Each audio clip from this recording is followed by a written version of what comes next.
30 मई 1967।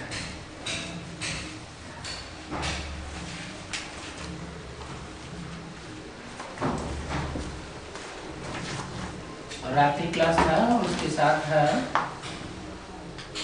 6 जून 1967। दूसरे पेज के अंत में बात चल रही थी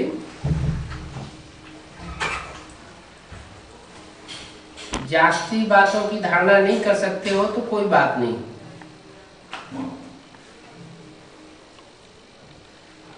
क्या पक्का पक्का धारण करना है?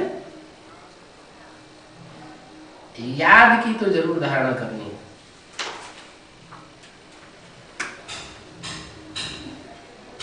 क्योंकि गायन है योग बल से विश्व की बादशाही।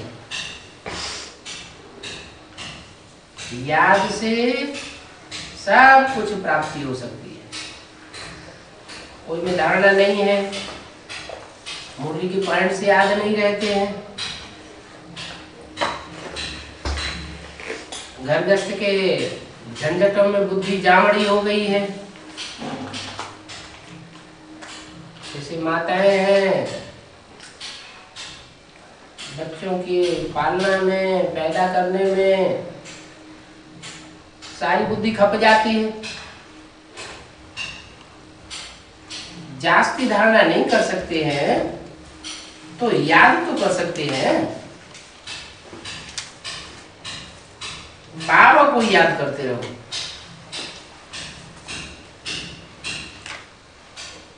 जिनकी मुरली नहीं चलती है तो यहां पर बैठ करके स्मरण करें। यहां तो कोई बंधन झंझट आदि नहीं है।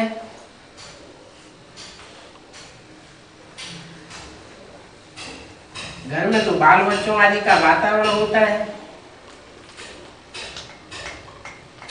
वो वातावरण देख करके नशा गुम हो जाता है। ऐसे तो बहुत सहज है।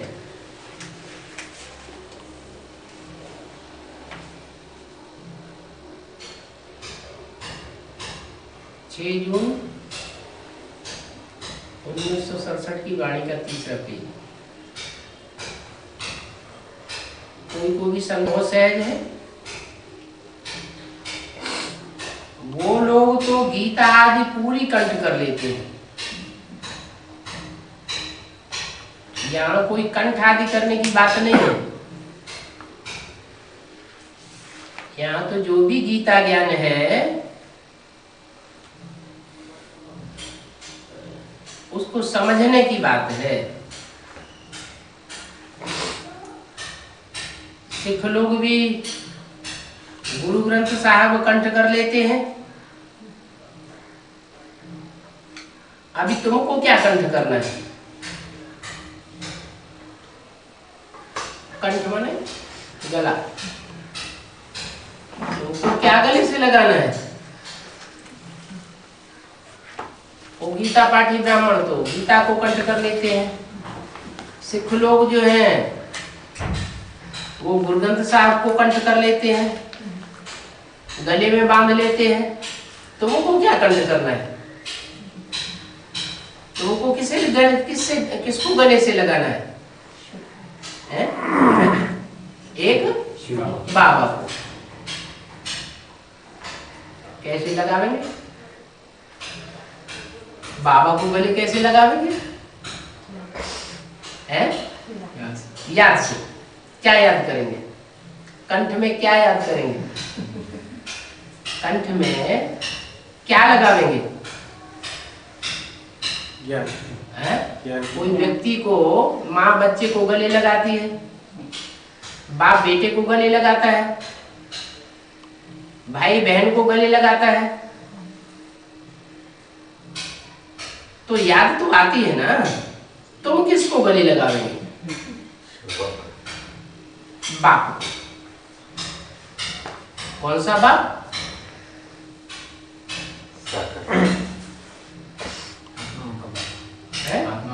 आत्माओं के बाप को गले लगावेंगे। हम साकार और बिंदु बिंदु आत्माओं का बाप ज्योति बिंदु निराकार, सागर में निराकार, और बिंदु के यहाँ गले लगावेंगे, सागर में निराकार। बाप को गले लगावेंगे माना बाप भी दो हैं, एक बिंदु बिंदु आत्माओं का बाप और एक है मनुष्य सृष्टि का बाप, सारी मनुष्य सृष्टि का पिता, जिसका पिता कोई साकार में होता नहीं, वो कौन है?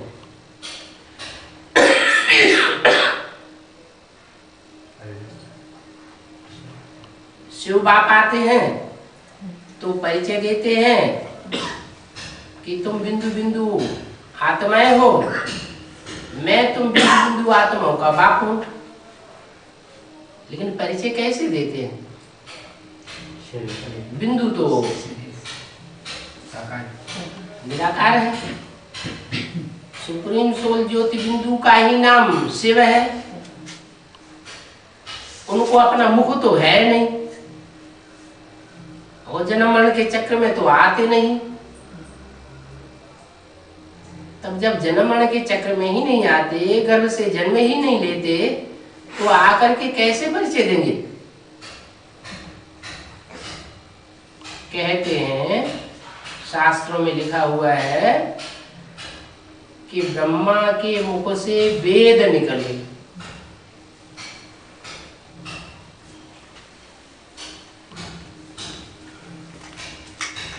वेद माना विद माना जानकारी,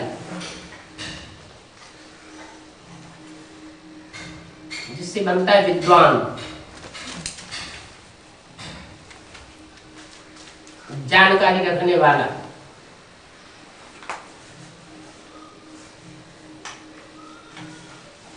विद्वता,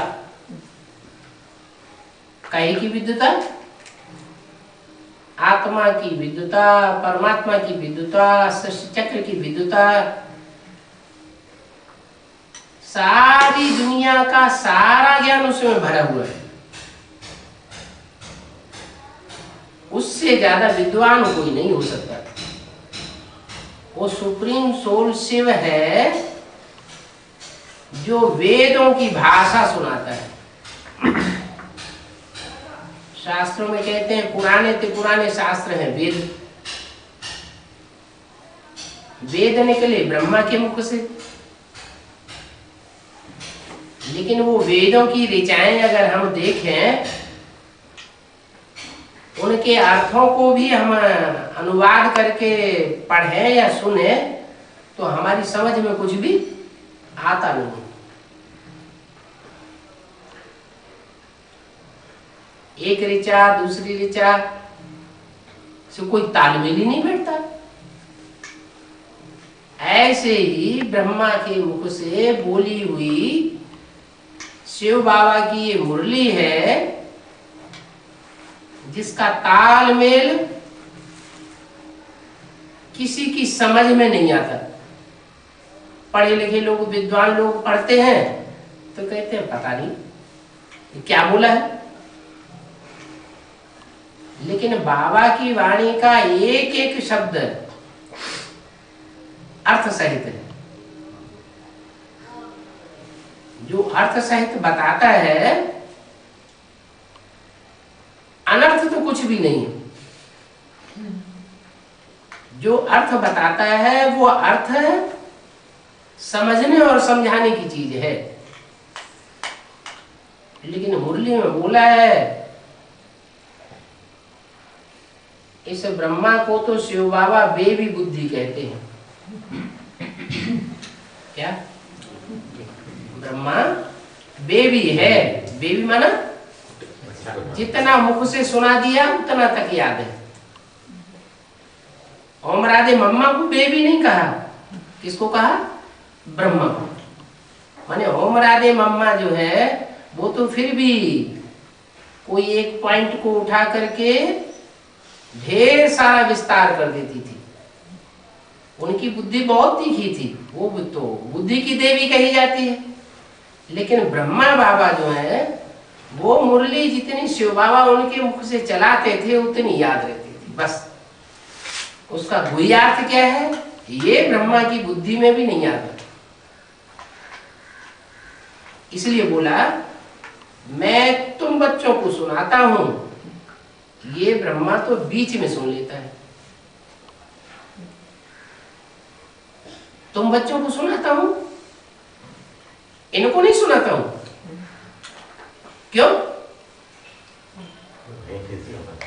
क्योंकि इनको तो जन्म लेना है कृष्ण बच्चे के रूप में। ये तो रचना है, सृष्टि की पहला पत्ता है, ये रचयिता नहीं है। नई सृष्टि रचने वाला ये प्रैक्टिकल में नहीं बनेगा। नई सृष्टि जो बनेगी उसमें ये ब्रह्मा क्या बनेगा? कृष्ण बच्चा बनेगा, पहला पत्ता बनेगा। माने इससे मेरा काम होने वाला नहीं है। मैं किस लिए आया हूं? नई सृष्टि रचने के लिए। तो नई सृष्टि रचने के लिए मैं आया हुआ तो हूं, इसके मुख से ज्ञान सुनाता हूं, लेकिन जो भी ज्ञान सुनाता हूं वो ये नहीं गहराई से समझता, ये बेबी बुद्धि है। फिर किसके द्वारा ये कार्य होना है? नई सृष्टि की रचना का कार्य करने के लिए साकार तो चाहिए, और जो भी नई सृष्टि की रचना करने वाले साकार हैं उनमें कोई तो मुख्य होगा। राधा कृष्ण तो रचना है नई सृष्टि की। उस रचना को जन्म देने वाले जो रचयिता हैं वो ज्यादा पावरफुल होंगे या रचना ज्यादा पावरफुल होगी? रचयिता ज्यादा पावरफुल होता है। तो वो रचयिता है बाप, वो सृष्टि रूपी वृक्ष का जो पहला पत्ता है उसका भी बाप, वही मनुष्य सृष्टि का पिता है। वो बीज है मनुष्य सृष्टि का। उस बीज में मैं प्रवेश करके नई सृष्टि रचता हूं। ब्रह्मा द्वारा स्थापना काहे की स्थापना? ब्राह्मण धर्म की स्थापना। ऐसे नहीं कि ब्रह्मा द्वारा नई दुनिया की स्थापना।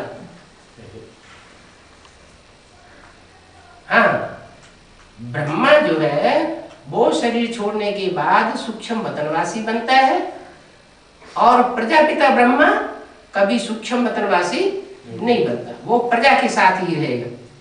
प्रजा की 500-700 करोड़ जो भी आत्माएं हैं वो जब तक इस सृष्टि रूपी रंगमंच से अपना पार्ट बजाकर वापस परम धाम न जाए तब तक वो वापस नहीं जा सकता।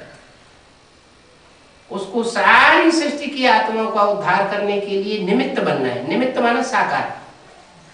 बनाता कौन है? उसको निमित्त कौन बनाता है? शिव बाबा। शिव बाबा और शिव बाप, इसमें भी फर्क है। बाप कहा जाता है बिंदु बिंदु आत्माओं का बाप। बिंदु बिंदु आत्माएं सब आपस में भाई बहन भी नहीं, और भाई भाई का बाप शिव बाप। भाई बहन कब बनते हैं? जब शिव बाप प्रवेश करता है साकार तन में। जिसमें प्रवेश करता है उसका नाम देता है ब्रह्मा या तो प्रजापिता ब्रह्मा। तो जो बच्चे पैदा होते हैं मुख से ज्ञान सुन करके अपने जीवन को चेंज करते हैं, दूसरों के जीवन को परिवर्तन करते हैं, वो कहे जाते हैं ब्राह्मण बच्चे। उनमें ब्राह्मणियां भी हैं, ब्राह्मण भी हैं, तब कहा जाता है आपस में भाई बहन। तो सारी मनुष्य सृष्टि ब्रह्मा की औलाद हो गई। किस ब्रह्मा की औलाद हो गई? ब्रह्मा तो अनेकों के नाम है। कहते हैं ब्रह्मा के 5 मुख पंचानन, ब्रह्मा के 4 मुख चतुरानन। कौन से ब्रह्मा की औलाद है सारी सृष्टि? तो कहेंगे प्रजापिता ब्रह्मा की सारी सृष्टि औलाद है। प्रजापिता ब्रह्मा एक होता है और ब्रह्मा अनेकों के नाम होते हैं।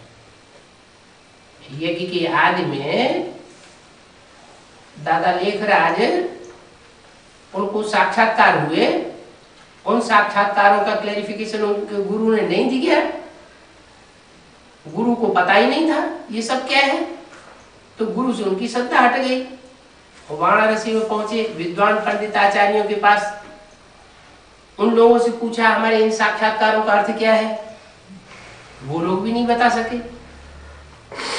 वहां से भी बाबा को खिन्नता हो गई, विद्वान आचार्यों से भी खिन्नता हो गई। फिर अपने जीवन में जिस व्यक्ति को उन्होंने बहुत होशियार समझा था, बहुत अनुभवी समझा था, उस व्यक्ति के पास पहुंचे और वो व्यक्ति था उनका भागीदार।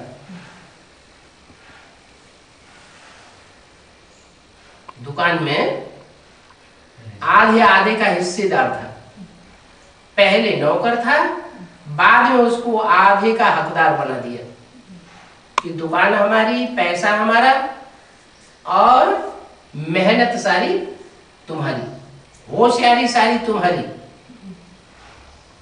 जो भी बचेगा आधा आधा करे, तो भागीदार हुआ। भागीदार माने मेहनत उनकी और पैसा ब्रह्मा बाबा। तो भागीदार को उन्होंने अपने जीवन में सबसे श्रेष्ठ, इस दुनिया का सबसे ज्यादा समझदार व्यक्ति समझा और वहां पहुंचे कलकत्ते की गद्दी में। कलकत्ते की गद्दी में जाकर के उनसे वो क्लैरिफिकेशन सामने रख दिए, लेकिन वो जो क्लैरिफिकेशन है वो परमात्मा शिव ही प्रवेश करके दे सकता है, उन साक्षात्कारों का अर्थ और कोई नहीं दे सकता। दादा लेखराज ने जिस माता को निमित्त बनाया ये सब साक्षात्कार सुनाने के लिए, वो माता ने भागीदार को सारी बातें सुनाई। भागीदार ने सुना, जैसे ही एक तरफ सुना, सुनाने वाली माता ने सुनाया और वैसे ही उसने समझा और समझाया। तो सुनाने वाली माता ने सुनाने और सुनने का काम किया। ये हुआ भक्ति मार्ग का फाउंडेशन। भक्ति मार्ग में होता है सुनना और सुनाना, और ज्ञान मार्ग में होता है समझना और समझाना। तो उस व्यक्ति के द्वारा जो उन साक्षात्कारों का रहस्य समझाया गया, जो दादा लेखराज ब्रह्मा को हुए थे, सफेद पोष का साक्षात्कार माना, दादा लेखराज ब्रह्मा को सफेद पोष ब्रह्मा के रूप में यहाँ कार्य करना है, और बैकुंठ का साक्षात्कार जहां राधा कृष्ण खेल रहे हैं। तो सफेद पोष के साक्षात्कार के साथ ही साथ जब ये साक्षात्कार हुआ कि राधा कृष्ण बैकुंठ में खेल रहे हैं, तो वो बुद्धि में बैठाया गया कि तुमको इस रूप में अभी जन्म लेना है नई सृष्टि में।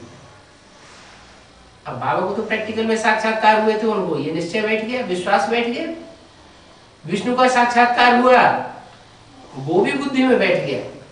विनाश का साक्षात्कार हुआ, वो भी बुद्धि में बैठा कि अब ये दुनिया जाने वाली है, नई दुनिया आने वाली है, पुरानी दुनिया जाने वाली है, मुझे अब नई दुनिया में जाकर के कृष्ण के रूप में जन्म लेना है। उनको पक्का हो गया। बाबा को वैराग आया, कलकत्ते की गद्दी छोड़ करके और सिंध हैदराबाद में आकर के सत्संग करने लगे। जिन जिन आत्माओं को दृष्टि देते थे वो साक्षात्कार में चली जाती थी, ध्यान में चली जाती थी। ध्यान में जाकर के देखती थी सफेद पोष और फिर देखती थी कृष्ण। तो सबको बुद्धि में ये समझ में आ जाता था, ये दादा लेखराज कृष्ण के रूप में जन्म लेने वाले हैं और ब्रह्मा के रूप में ये अभी कार्य कर रहे हैं। सिंध हैदराबाद की आबादी उस समय 9 लाख थी। 9 लाख आत्माओं ने उस समय ये संदेश ले लिया कि नई दुनिया आने वाली है, पुरानी दुनिया जाने वाली है, और अभी कृष्ण का संसार आने वाला है। वो 9 लाख आत्माएं कोई दूसरी नहीं है, वही सृष्टि की आदि वाली आत्माएं हैं जो 9 लाख सितारे संसार के गाए जाते हैं। वो सितारे हैं आसमान के जड़ सितारे, और ये सितारे हैं सृष्टि की आदि में जो पार्ट बजाने वाली विशेष आत्माएं हैं, वो चैतन्य सितारे। यज्ञ के आदि की वो आत्माएं आज तक यज्ञ में आ रही है। उनमें 4.5 लाख हैं जन्म देने वाली राधा कृष्ण जैसे बच्चों को, और 4.5 लाख हैं राधा कृष्ण जैसे बच्चों के रूप में जन्म लेने वाली। माना आधी आत्माएं जो है वो माता पिता के रूप में कार्य करने वाली रचयिता के रूप में कार्य करती हैं, और आधी आत्माएं रचना के रूप में कार्य करती हैं। उन रचना की रूप में पार्ट बजाने वाली आत्माओं में सर्वोपरि आत्मा है कृष्ण की आत्मा, माने ब्रह्मा की आत्मा। रचना में ब्रह्मा सबसे श्रेष्ठ, और रचयिता वर्ग की जो 4.5 लाख आत्मा है उनमें सबसे श्रेष्ठ राम वाली आत्मा। लेकिन राम के बारे में मुरली में क्या बोल दिया? राम फेल हो गया। राम फेल हो गया तो क्या कोई दूसरे पास हो गए? कोई ऐसी आत्माएं हैं जो पास हो गई? क्या फाइनल एग्जाम हो गया? अभी तक फाइनल एग्जाम हुआ है क्या? यज्ञ के अंदर जो भी ज्ञान चल रहा है उस ज्ञान का फाइनल एग्जाम हो गया? नहीं हुआ। फाइनल एग्जाम है ही नष्टो मोहा स्मृति लब्धा, और वो लास्ट का लाइन है। अभी भी पढ़ाई चल रही है, जो भी आत्माएं पढ़ रही हैं, उन पढ़ने वाली आत्माओं में माया किसी को जोड़ने वाली नहीं है। क्या ये कोई अहंकार न करे कि हम माया के ऊपर विजय पाने वाले हैं। जैसे बाप सर्वशक्तिवान है वैसे माया भी सर्वशक्तिवान है।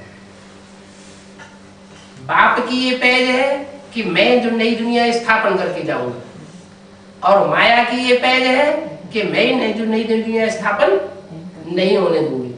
मैं बाप की पहचान भी नहीं होने दूंगी। तो यज्ञ के आदि से ही वो माया यज्ञ के अंदर घुसी हुई थी।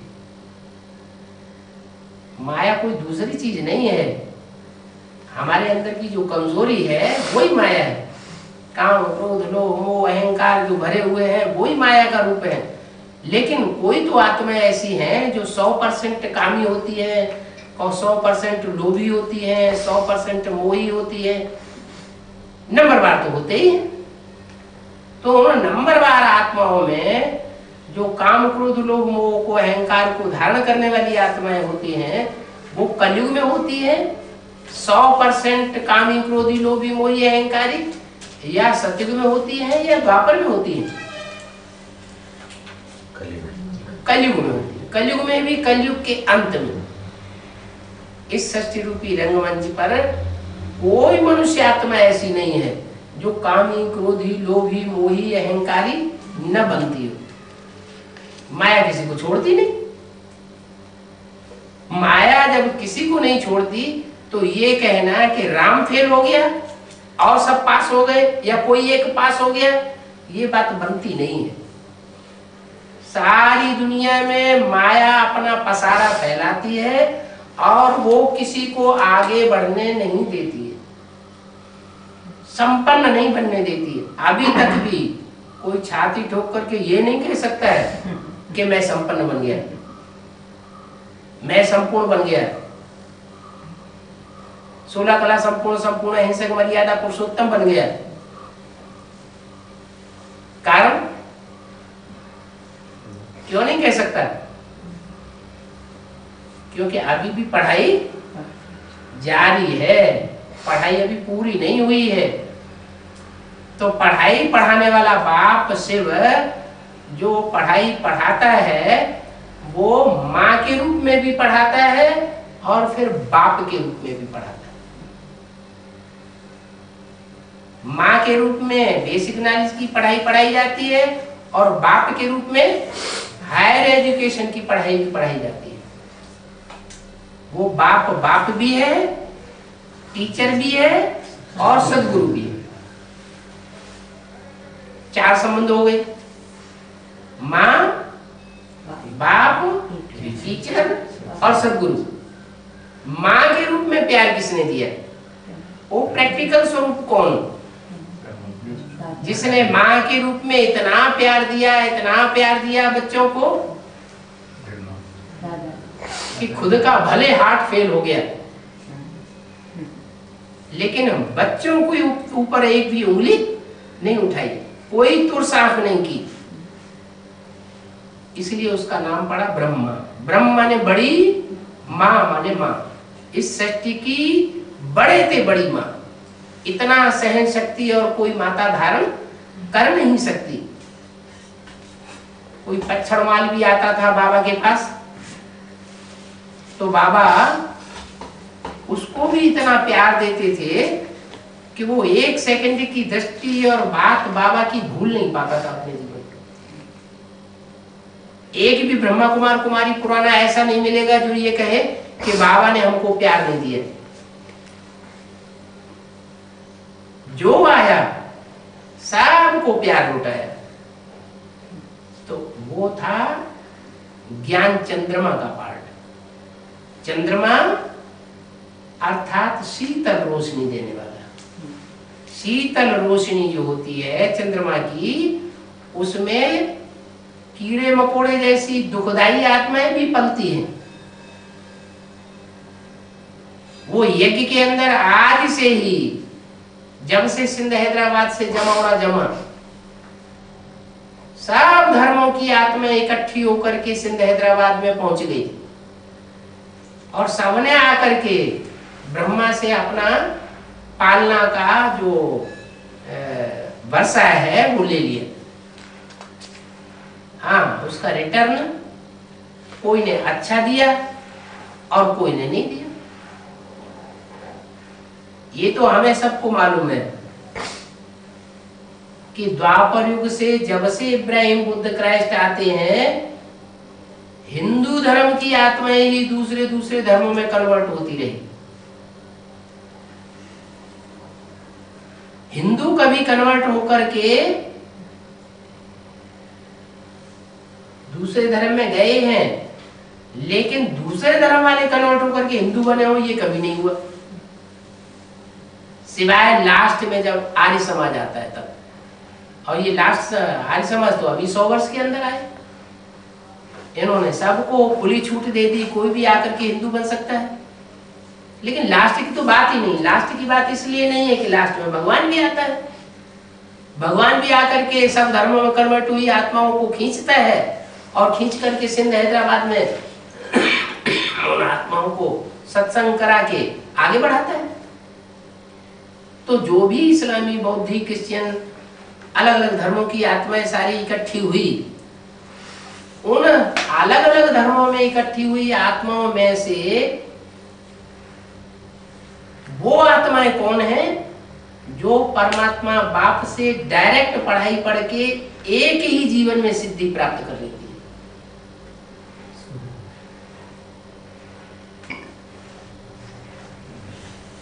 सृष्टि की आदि में सूर्यवंशी, त्रेता में चंद्रवंशी, द्वापर में वैश्यवंशी, वैश्यवंशियों में विशेष आए, इस्लामी, बौद्धी, क्रिश्चियन आदि आए। तो इन धर्मों में कौन से धर्म की आत्माएं ऐसी हैं जो सबसे पावरफुल और सबसे आदि की है? सूर्यवंशी। तो वही सूर्यवंशी आत्माएं हैं जो सूर्य से ज्ञान लेती है। इसलिए गीता में भी लिखा हुआ है, मैं जब आता हूं तो सूर्य को पहले ज्ञान देता हूं। सूर्य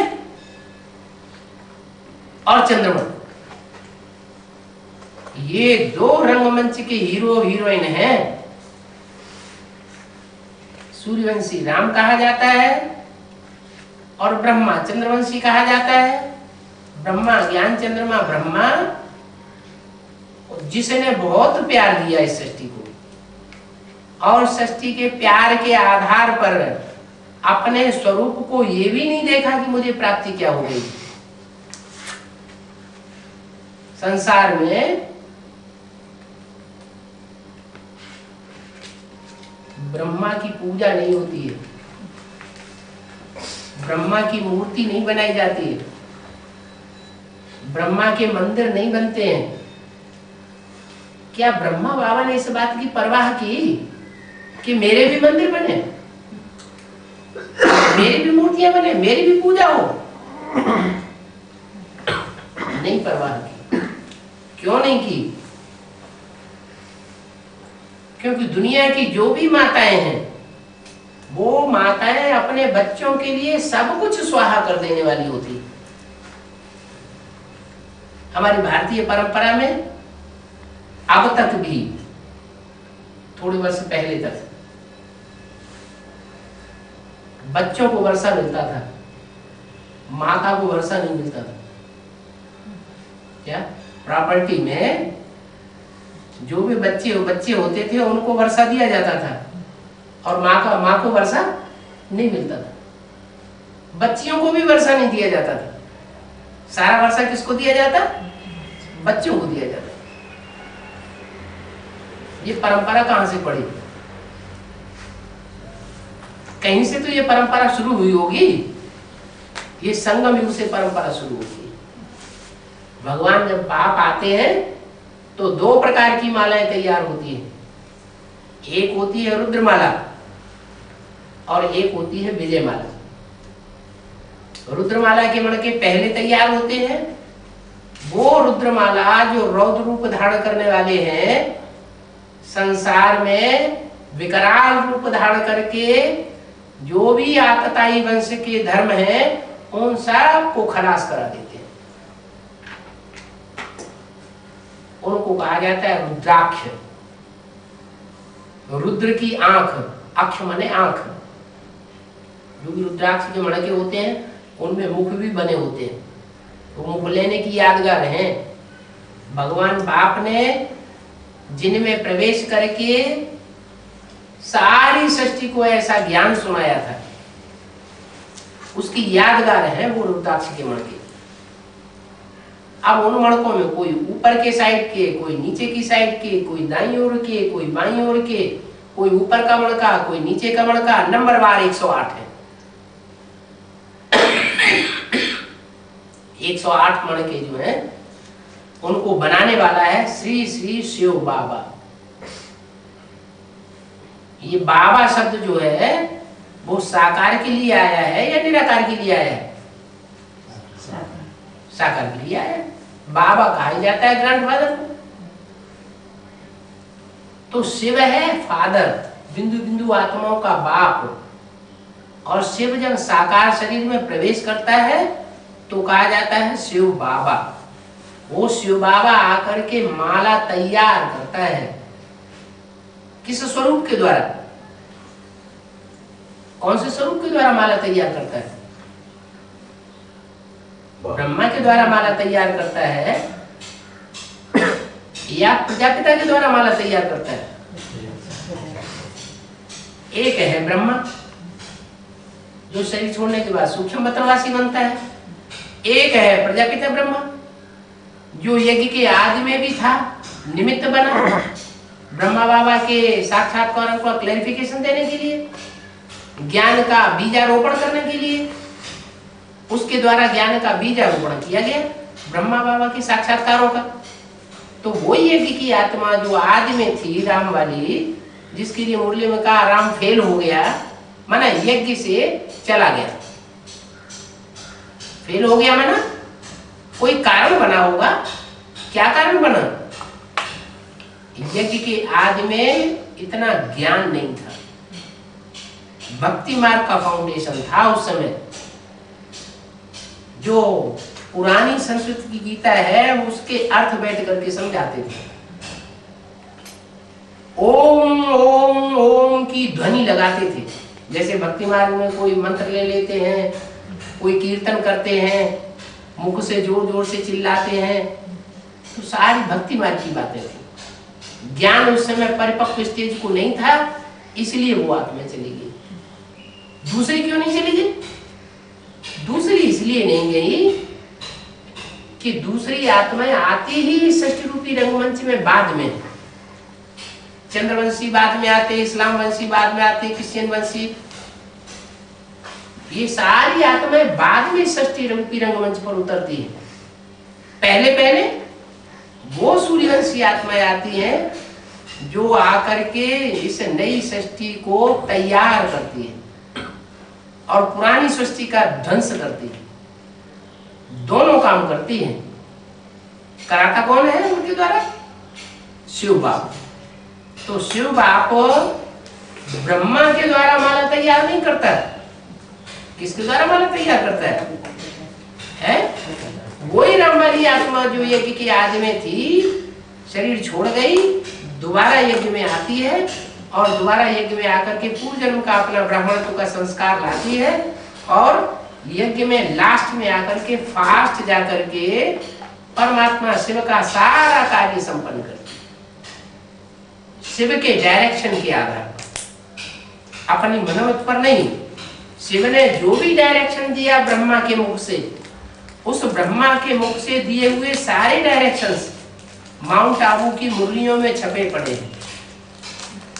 उसके लिए वो ही श्रीमत है। क्या? उसके लिए श्रीमत क्या है? कोई व्यक्ति श्रीमत नहीं है। जो माउंट आबू की वाणियां हैं वो ही उसके लिए श्रीमत है।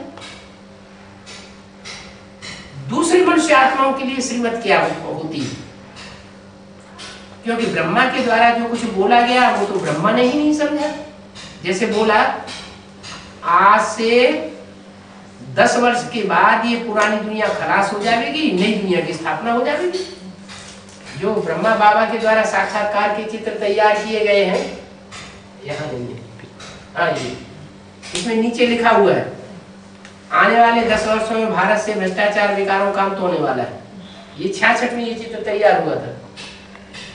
माने 76 में भ्रष्टाचारी दुनिया का विनाश और नई सतयुगी दुनिया की स्थापना होने वाली है, लेकिन हुआ तो नहीं। 76 में नई दुनिया आई और न पुरानी दुनिया का ध्वंस हुआ। क्या मतलब था? वो रहस्य को ब्रह्मा बाबा की सोल नहीं समझ सकी। अगर समझा होता तो मेमोरेंडम छपा करके राष्ट्रपति को न दिया होता, अखबारों में ये संदेश न छपाया होता, ये चित्र में ये बात न लिखी होती, क्योंकि समझी नहीं तो लिखने का कोई मतलब ही नहीं। इसका रहस्य असली तब खुला जब 76 में वो राम की आत्मा जो है वो एडवांस ज्ञान दे करने के लिए निमित्त बन जाती है। वो परमात्मा से वो उसमें प्रवेश करते हैं। वो तीसरे नेत्र के रूप में संसार में वो चित्र दिखाया जाता है। तीसरा नेत्र कौन से देवता को दिखाया जाता है? एक ही देवता है जिसको तीसरा नेत्र दिखाया जाता है, उसे त्रिनेत्री कहते हैं। उस तीसरे नेत्र का नाम क्या है? शिव नेत्र। क्या? शिव नेत्र। वो शिव नेत्र खुलता है। खुलता है का मतलब क्या हुआ? पहले बंद था क्या? जरूर पहले बंद होता है, बाद में खुलता है। जब खुलता है तो पुरानी दुनिया का विनाश होता है। कहते हैं शंकर ने तीसरा नेत्र खोला तो दुनिया का विनाश हो गया। लेकिन कोई भी चीज का विनाश होगा तो पहले सूक्ष्म में होगा या पहले विस्तार में हो जाएगा? हर काम दुनिया का पहले सूक्ष्म होता है। मकान बनेगा पहले दिमाग में नक्शा आएगा, फिर कागज पर नक्शा खींचा जाएगा, फिर बड़े रूप में मकान बनेगा। ऐसे थोड़ी एकदम सीधा सीधा नई दुनिया तैयार हो जाती है। तो ऐसे ही सन 76 के लिए जो बात बाबा ने बोली थी वो सूक्ष्म बात थी कि नई दुनिया का नक्शा जो है वो कोई की बुद्धि में आ जाता है। वो राम वाली आत्मा जैसे ही ब्रह्मा का शरीर छूटता है उसी वर्ष ज्ञान में आ जाती है। ज्ञान में आने के बाद उसको उस ज्ञान को समझने में, मंथन करने में, चिंतन करने में 8 साल का टाइम लगता है। इसलिए शास्त्रों में लिखा हुआ है कि भागीरथ ने तपस्या की तो गंगा ऊपर से नीचे आई तो गंगा, लेकिन कहाँ अटक गई? शंकर की जटाओं में अटक गई। तो ये शंकर की जटाएं कोई बालों की बात नहीं है, ये तो मस्तिष्क की बात है। उस मस्तिष्क में वो ज्ञान सारा अटका रहा, किसी की बुद्धि में नहीं आया कि एडवांस ज्ञान क्या होता है। फिर दोबारा तपस्या की भागीरथ ने, उसके बाद वो गंगा बाहर आती। तो वो बुद्धि के अंदर जो ज्ञान समाया हुआ था सन 68 से लेकर के 76 तक, वो सारा बाहर आने लगा। सन 76 से जब वो सारा ज्ञान बाहर आया तो बात समझ में आई ब्रह्मा कुमार कुमारियों की। जिनकी समझ में आई वो एडवांस पार्टी कहे। एडवांस पार्टी एडवांस में जाने वाली होती है। एडवांस किस बात में? ज्ञान में एडवांस, याद में एडवांस, धारणा में एडवांस और ईश्वरीय सेवा में भी एडवांस। ये चारों ही सब्जेक्ट्स में जो एडवांस जाते हैं उनका नाम पड़ता है एडवांस पार्टी। वो एडवांस पार्टी को तैयार करने वाला वही परमपिता परमात्मा शिव, जिन्होंने मुरली में ब्रह्मा के द्वारा ये वाक्य बोले हैं कि आगे चल के तुम बच्चों का क्लास ट्रांसफर होगा। तो क्लास जब ट्रांसफर होता है तो स्थान भी बदल जाता है और टीचर भी बदल जाता है। जो भी एडवांस पार्टी में आते जा रहे हैं सन 76 से, उनके टीचर्स भी बदल रहे हैं, उनका स्थान भी बदलता जाता है। एडवांस पार्टी में आने वाली आत्माएं मुट्ठी भर आत्माएं होती हैं, थोड़ी सी। वो डायरेक्ट बाप से पढ़ाई पढ़ती है। क्या? किसी देहधारी गुरु से पढ़ाई नहीं पढ़ती। किससे पढ़ती है? डायरेक्ट परमपिता परमात्मा शिव शंकर में प्रवेश करके सारी पढ़ाई पढ़ाता है। इसलिए संसार में शिव शंकर को मिला के एक कर दिया गया, क्योंकि शिव बाप है आत्माओं का। बाप आएगा तो बच्चों को आप समान बनाएगा या नहीं बनाएगा? आप समान बनने वाले बच्चों में कोई तो 100% होगा जो बाप समान बनेगा। निराकारी, निर्विकारी, निरहंकारी। तो जो बच्चा ऐसा पुरुषार्थ करके निराकारी स्टेज धारण करता है, निर्विकारी स्टेज धारण करता है, उसका नाम संसार में शंकर के रूप में विख्यात हो जाता है। शंकर नाम क्यों विख्यात होता है? शंकर माना मिक्स। 3 आत्माएं एक ही शरीर में मिक्स होकर के पार्ट में जाती है। एक तो राम वाली आत्मा जिसका शरीर है, दूसरा शिव की सोल जो तीसरे नेत्र के रूप में कार्य करती है, और तीसरा चंद्रमा, ज्ञान चंद्रमा ब्रह्मा, जिन्होंने 68 में शरीर छोड़ा। वो आत्मा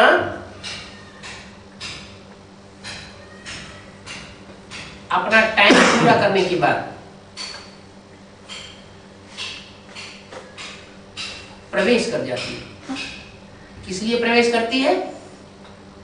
पढ़ाई पूरी करने के लिए, एडवांस ज्ञान लेने के लिए। वो एडवांस ज्ञान लेने वाली आत्मा ब्रह्मा की सोल, उनकी बुद्धि में ये नहीं बैठा है कि गीता का साकार में भगवान कौन है। मुरली में तो बोल दिया, ब्रह्मा के मुख से ही बोला गया। क्या? गीता का भगवान शिव है, गीता का भगवान कृष्ण उर्फ ब्रह्मा नहीं है। लेकिन बाबा की बुद्धि में ये बात रहस्य नहीं बैठा। क्या? कि गीता का साकार में भगवान कौन? गीता ज्ञान दाता है, गीतापति भगवान है, तो गीतापति भगवान साकार होगा या निराकार होगा? गीता माता साकार होगी या निराकार होगी? यज्ञ के आदि में जो माता थी निमित्त, जिसके लिए मुरली में आया है, ऐसी ऐसी बच्चियां थी जो मम्मा बाबा को डायरेक्शन देती थी, ड्रिल कराती थी, टीचर बनकर के बैठती थी। वो बच्चियां आज यज्ञ में है नहीं। यज्ञ के आदि में ही शरीर छोड़ करके चली गई थी। वो ही बच्चियां दोबारा फिर यज्ञ में आती है, दोबारा यज्ञ में आती है तो उनमें से एक तीखा पार्ट बजाती है। तीखा पार्ट बजाने के कारण वो विजयमाला की हेड बनती है, और एक तीखा पार्ट बजाती है तो रुद्रमाला की मुखिया बनती है। दो माताएं थी, दोनों माताएं शरीर छोड़ने के बाद दोबारा यज्ञ में आती हैं तो दोनों ही विशेष निमित्त बनती हैं, एक विजयमाला की मुख्य और एक रुद्रमाला की मुख्य। रुद्रमाला की जो मुख्य बनती है उसका नाम पड़ता है जगदम्बा, सारे जगत की अम्बा। क्या मुरली में भी बोला है, वास्तव में ये ब्रह्मा तुम्हारी जगदम्बा है, ये ब्रह्मा तुम्हारी जगदम्बा है, परंतु तन पुरुष का है। इसलिए माताओं के चार्ज में सरस्वती ओम राधे को रखा गया। तन पुरुष का है तो ये कन्या माताओं की संभाल कर नहीं सकता, तो कन्या माताओं की संभाल करने के लिए किसको निमित्त बनाया उस समय? ओम राधे सरस्वती को निमित्त बनाया। अब वही ब्रह्मा जिसकी पूजा नहीं होती है और पुरुषार्थ इतना बड़ा किया, विशाल पुरुषार्थ किया, तो आखिर संसार में उसकी किस रूप में पूजा होती? वही ब्रह्मा शरीर छोड़ने के बाद एडवांस पार्टी की उस माता में प्रवेश करता है और जगदम्बा के रूप में संसार में प्रत्यक्ष होता है। जगदम्बा और भारत माता, दो माताएं हो गई। आज भी दुनिया में बड़े बड़े प्रोग्राम रखते हैं और उसमें मिस इंडिया, मिस वर्ल्ड ये टाइटल देते हैं और उनको इनाम देते हैं। ये कहाँ की यादगार है? भगवान जब इस सृष्टि पर आते हैं तो दो विशेष माताओं को चुनते हैं, एक पार्ट बजाती है मिस इंडिया और एक पार्ट बजाती है मिस वर्ल्ड। मिस वर्ल्ड वो बनती है जो सारी दुनिया की माता है, आसुरी पार्ट बजाने वालों की भी माता है और देवताई पार्ट बजाने वालों की भी माता है। जगत माता, जगदम्बा, उसमें ब्रह्मा प्रवेश करता है। ब्रह्मा माने सारी सृष्टि की बड़ी से बड़ी मां। वो ब्रह्मा उस स्वरूप में, उस चोले में, स्त्री चोले में प्रवेश करके फिर स्वर्ग का उद्घाटन करता है। स्वर्ग का उद्घाटन कौन करेंगी? माताएं करेंगी या पुरुष करेंगे? है? माताएं करेंगी। माताओं के द्वारा स्वर्ग का उद्घाटन गाया हुआ है। तो माताओं में बड़ी से बड़ी माता कौन? ब्रह्मा। ब्रह्मा ही जब उस जगदम्बा में प्रवेश करता है तो जगदम्बा के रूप में संसार में पूजा जाता है। उसके मंदिर भी बनते हैं, मूर्तियां भी बनती हैं और पूजा भी होती है। वही ब्रह्मा जो है फिर निमित्त बनता है नई दुनिया के उद्घाटन के लिए, स्वर्ग का गेट खोलने के लिए। तो माताओं के द्वारा मैं स्वर्ग का गेट खोलता हूं। तो माताओं में सबसे बड़ी माता कौन?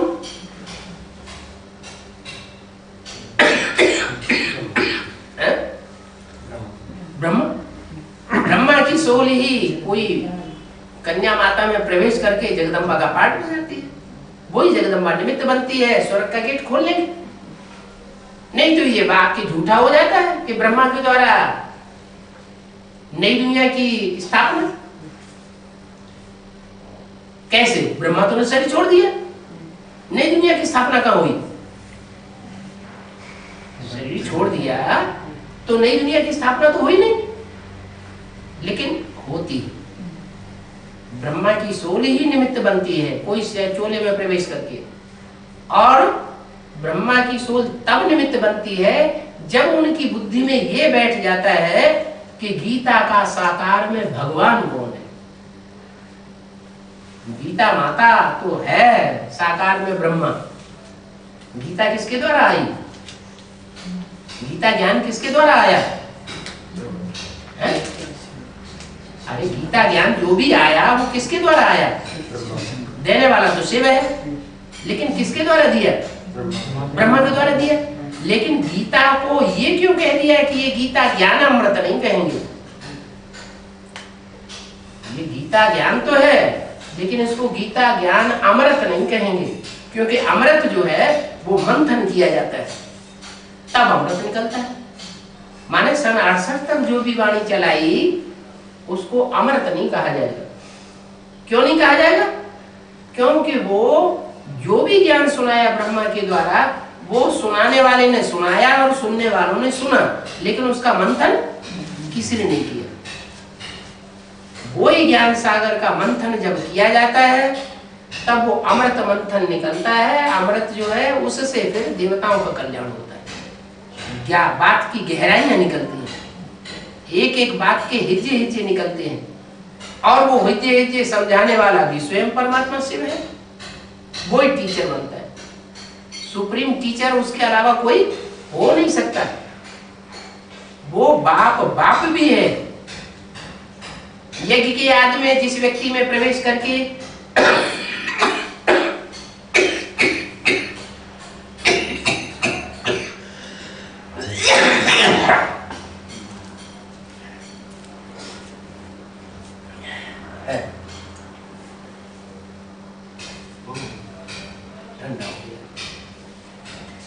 जिस व्यक्ति में प्रवेश करके यज्ञ के याद में दादा लेखराज के साक्षात्कारों का अर्थ सुनाया, मूल रूप में गीता ज्ञान का बीज डाला, वो बीज डालने वाला पिता कहा जाता है। गीता में भी बोला हुआ, अहम बीज प्रदप पिता, मैं बीज बोने वाला पिता हूं। काहे का बीज? काहे का बीज? ज्ञान का बीज। वो ज्ञान का बीज यज्ञ के याद में ही उस पिता के द्वारा बो दिया, तो वो पिता भी था। पिता का काम होता है आज में बीज बोना,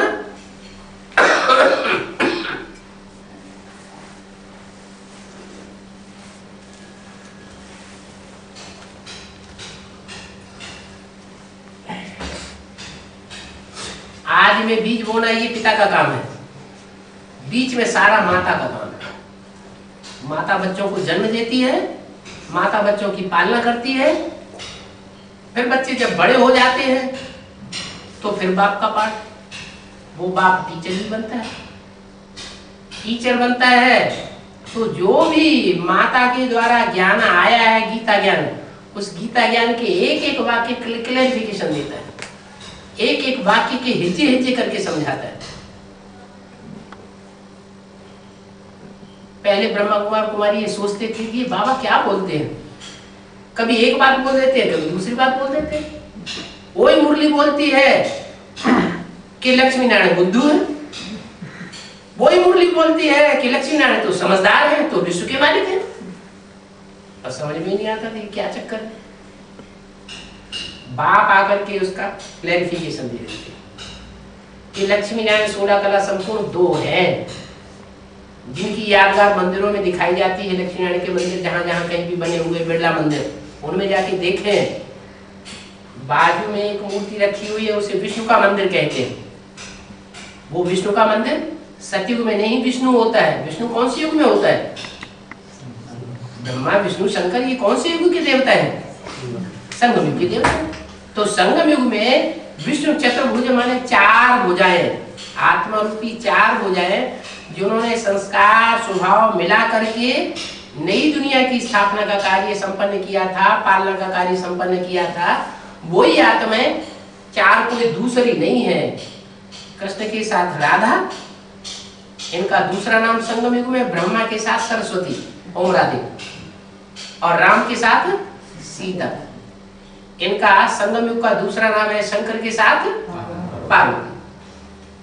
ये 4 आत्माएं हैं जिनके स्वभाव संस्कार मिलकर के एक हो जाते हैं।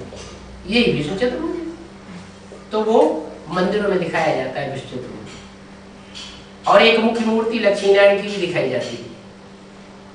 कोई भी बिरला मंदिर में चले जाओ, ये दोनों मूर्तियां ये यादगार बनी हुई हैं कि 2 ही लक्ष्मी नारायण की संसार में पूजा होती है, एक विष्णु रूप और एक लक्ष्मी नारायण।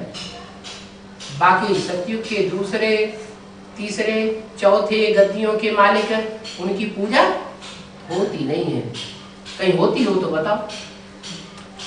सतयुग का जो दूसरी गद्दी का नारायण होगा, तीसरी गद्दी का नारायण होगा, चौथी गद्दी का नारायण होगा, उनकी कहीं पूजा है? कोई पूजा नहीं। क्यों नहीं है पूजा? कोई कारण रहा होगा, इसलिए पूजा नहीं है कि वो आत्माएं कम कला वाली हैं। जब भगवान बाप आकर के पढ़ाई पढ़ाते हैं तो पूरी पढ़ाई नहीं पढ़ते, न पढ़ाई पढ़ने के कारण वो 16 कला संपूर्ण सर्वगुण संपन्न संपूर्ण है मर्यादा पुरुषोत्तम नहीं बनते, इसलिए वो कम कलाओं वाले रह जाते हैं। वो ही कम कलाओं वाली आत्माएं जो यहाँ कम पढ़ाई पढ़ती है, पूरा एडवांस ज्ञान नहीं उठाती है, वो फिर द्वापर युग में दूसरे धर्मों में कन्वर्ट हो जाती है। इसलिए मुरली में बोला है कि ऊंचते ऊंच बाप है तो जरूर ऊंचते ऊंच में प्रवेश करेगा ना। ऊंचते ऊंच बाप कौन दुनिया का? इब्राहिम, बुद्ध है, क्राइस्ट है, कौन है? शिव। तो जो शिव ऊंचते ऊंच बाप है वो जरूर ऊंचते ऊंचे नारायण माने संगम युग में जो नारायण बनता है विश्व का मालिक, उसमें प्रवेश करता है। संगम युगी नारायण में प्रवेश करके विश्व के मालिक में प्रवेश करके वो नई विश्व की स्थापना करता है। वो ऊंचते ऊंच बाप का काम हुआ। फिर दूसरे नंबर का धर्म पिता कौन?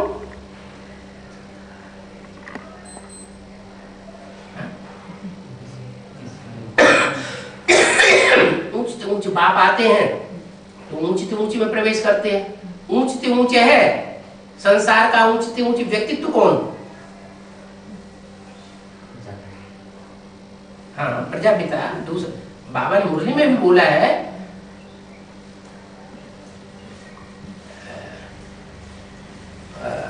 गॉड इज वन, गॉड का बच्चा भी वन कहा जाता है।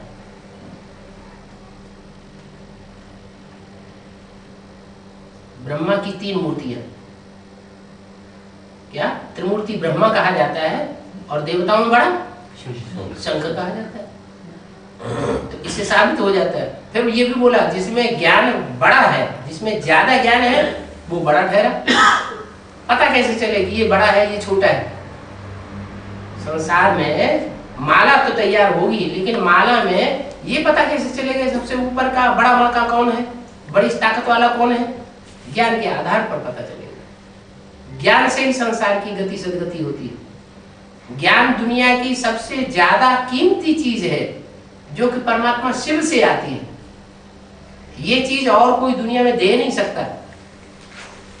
भगवान जो चीज देता है वो कोई नहीं दे सकता। क्या देता है? धन संपत्ति देता है, मकान देता है, दुकान देता है, सेंटर देता है। क्या देता है? ज्ञान देता है। वो ज्ञान माना ज्ञानकारी। काहे की जानकारी? सत्य की जानकारी। सत्य की जानकारी दुनिया में किसी को नहीं है सिवाय गॉड फादर ट्रुथ के। गॉड फादर ही ट्रुथ गॉड फादर कहा जाता है। वो सत्य आप आकर के सत्ययुग की स्थापना करते हैं। जो झूठ खंड के मनुष्य है वो दुनिया को झूठ खंड बनाते हैं और सच बाप आकर के दुनिया को सच खंड बनाते हैं। सत्य सत्य की दुनिया बनाते हैं। वो सत्य की दुनिया सिवाय बाप के और कोई ने न बनाई है और न कभी बनावेगा। अभी वो सत्य बाप आया हुआ है, लेकिन प्रत्यक्ष किसके द्वारा होता है? वो तो बिंदी है, किसी के द्वारा प्रत्यक्ष होता होगा। सत्य की स्थापना के लिए निमित्त तो चाहिए कोई। साकार में निमित्त कौन बनता है? ब्रह्मा ने तो शरीर छोड़ दिया। तो 3 पुरियों में 3 देवताएं बैठाए हुए, नीचे ब्रह्मा, बीच में विष्णु, उससे ऊपर शंकर। झाड़ के चित्र में भी जहां विनाश हो रहा है, आत्मा ऊपर जा रही है, तो वहां शंकर का चित्र रखा हुआ है। माना शंकर वाली आत्मा जो है वो शांति धाम स्थापन करने के मुख्य निमित्त बनती है। शांति देवा है। कैसा देवता है? शांति स्थापन करने वाला देवता। मनुष्य को पहले क्या चाहिए? सुख चाहिए कि शांति चाहिए? शांति चाहिए। आदमी जब ज्यादा दुखी होता है तो पहले शांति मांगता है, सुख नहीं मांगता।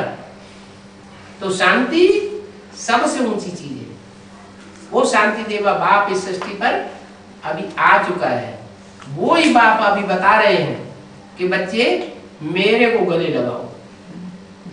क्या है? वो तो गीता कंठ कर लेते हैं, गीता को कंठ लगाते हैं, वो गुरु ग्रंथ साहब को कंठ लगाते हैं। तुम किसको कंठ लगाओ? है? बाप को। बाप बिंदी के रूप में नहीं आया हुआ है कि बिंदी तुम गले में लगा लो। बाप तो साकार में आया हुआ है। वो साकार में बाप आया हुआ मुरलियों में नहीं अंजाम करके गया है ब्रह्मा के द्वारा। क्या बोला? साथ रहेंगे, साथ जिएंगे, साथ खाएंगे, साथ पिएंगे और साथ साथ अपने घर जाएंगे। अकेले नहीं जाएंगे। ऐसे नहीं ब्रह्मा के रूप में आया और शरीर छोड़ के चला गया और वो काम पूरा हो गया, नहीं। अंत तक साथ देगा। जब तक नई दुनिया कंप्लीट नहीं बनी है तब तक बाप का साथ रहेगा। जब तक पुरानी दुनिया का विनाश नहीं हुआ है तब तक बाप हमारे साथ रहेगा। हाँ, रहेगा उन बच्चों के साथ जो बाप को प्यार करते हो, है? जिनका प्यार कैसा होगा? नष्टो मोहा स्मृति लगता। देह और देह के संबंधियों से, देह के पदार्थों से जिनका पूरा मोह नष्ट हो गया, एक बाप के सिवाय और उनका कोई दूसरा इस संसार में नहीं, उनके साथ रहूंगा, अंत तक भी रहूंगा।